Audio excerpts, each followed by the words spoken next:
হামে আক্রান্ত সন্তানকে হারিয়ে এভাবেই আহাজারি করছিলেন মা আরিফা আক্তার। হামের উপসর্গ নিয়ে ৩ বছরের ছেলে আবদুল্লাহকে ২ এপ্রিল ভর্তি করেছিলেন ময়মনসিংহ মেডিকেল কলেজ হাসপাতালে। ৯ এপ্রিল মারা যায় সে। এদিন হাম আইসোলেশন ওয়ার্ডে গিয়ে সন্তান হারানো মায়ের অসহায়ত্বের এমন দৃশ্য চোখে পড়ে।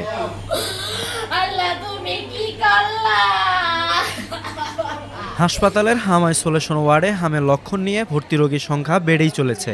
হাসপাতাল কর্তৃপক্ষ জানিয়েছে, গত ১৭ মার্চ থেকে ৯ এপ্রিল সকাল পর্যন্ত হামের লক্ষণ নিয়ে ৩২৪ শিশু ভর্তি হয়েছে। এর মধ্যে হাসপাতাল থেকে বাড়ি ফিরেছে ২৩৯ শিশু। ৪ দিনের মাথায় জ্বর, তারপরে এই অবস্থা, শ্বাসকষ্ট, কাশ বাইরে গেছে, আর এই যে মুখের মাঝে শুধু দানা দানা গুটি গুটি হয়েছে। তারপরে তাড়াতাড়ি হাসপাতালে নিয়ে আসছে। ভর্তি হয়েছে, ওনারা দেখছে, তারপরে বাচ্চা ছিল হাম আছে নাকি ডাক দেখছে, মানে বাসার মাঝে হাম হয়েছিল গামবাজির মতো, ডাক দেখে করা হলো হাম, পরে তারা আটতলায় বাড়াইছে। বাচ্চা যদি আইসির মধ্যে থাকতো তাহলে আরো ভালো হতো, ইয়ার থেকে আর কি কম ভালো আর কি, কিন্তু এখন আইসি নাই কারণে আর কি বাচ্চা তাড়াতাড়ি সুস্থ হইতেছে না। ভর্তি রোগীদের মধ্যে অনেকে নিবিড় পরিচর্যা কেন্দ্র আইসিইউ সেবার প্রয়োজন হচ্ছে। আইসিইউ না থাকায় আইসোলেশন ওয়ার্ডে থাকা শিশুদের অতিরিক্ত শ্বাসকষ্ট হলে বিকল্প হিসেবে বাবল সিপাপ পদ্ধতি ব্যবহার করছেন চিকিৎসকেরা। এই জন্য প্লাস্টিকের একটি পানির বোতলে বিশেষ পদ্ধতিতে তৈরি করা জিনিসটি শয্যার নিচে রাখা হয়। বোতলে পানি ভরে সেটিতে একটি নল লাগানো হয়। সেই নলটি হাসপাতালের কেন্দ্রীয় অক্সিজেন সরবরাহ সংযোগে যুক্ত করা হয়। বাচ্চাকে যখন অতিরিক্ত শ্বাসকষ্ট শুরু হয়ে যায়, আইসিইউতে নিয়ে যাওয়ার মতো অবস্থা সৃষ্টি হয়, তখন আমরা এই বাবল সিপাপটা দিয়ে থাকি।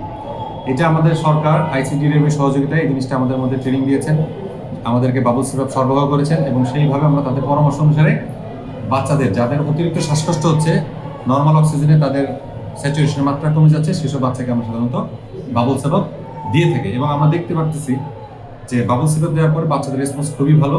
বেশ কয়েকজন বাচ্চা আমরা সুস্থ হয়ে অনেকটা সুস্থের পথে। করোনার সময় শিশুদের জন্য আইসিইউ ওয়ার্ড প্রস্তুত করা হলেও প্রয়োজনীয় যন্ত্রপাতি ও জনবল সংকটে সেটি চালু করা হয়নি।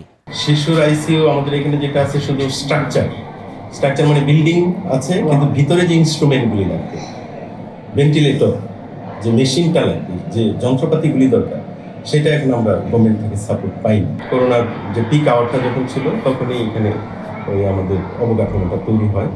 এরপরে আমরা ডিমান্ড দিয়েছি, গভর্নমেন্ট আবার চেয়েছে মন্ত্রণালয় থেকে ডিমান্ড, আমরা আবার আমাদের চাহিদাপত্র দিয়েছি যে আমাদের এটা ফুললি চালু করতে এই সব ইনস্ট্রুমেন্ট দরকার, এই জনবল দরকার। এটা একটা ডিমান্ড এই গত সপ্তাহে দেওয়া হয়েছে। ৮ এপ্রিল সকাল ৮টা থেকে ৯ এপ্রিল দুপুর পর্যন্ত এখানে হামে আক্রান্ত হয়ে ৩টি শিশুর মৃত্যু হয়েছে।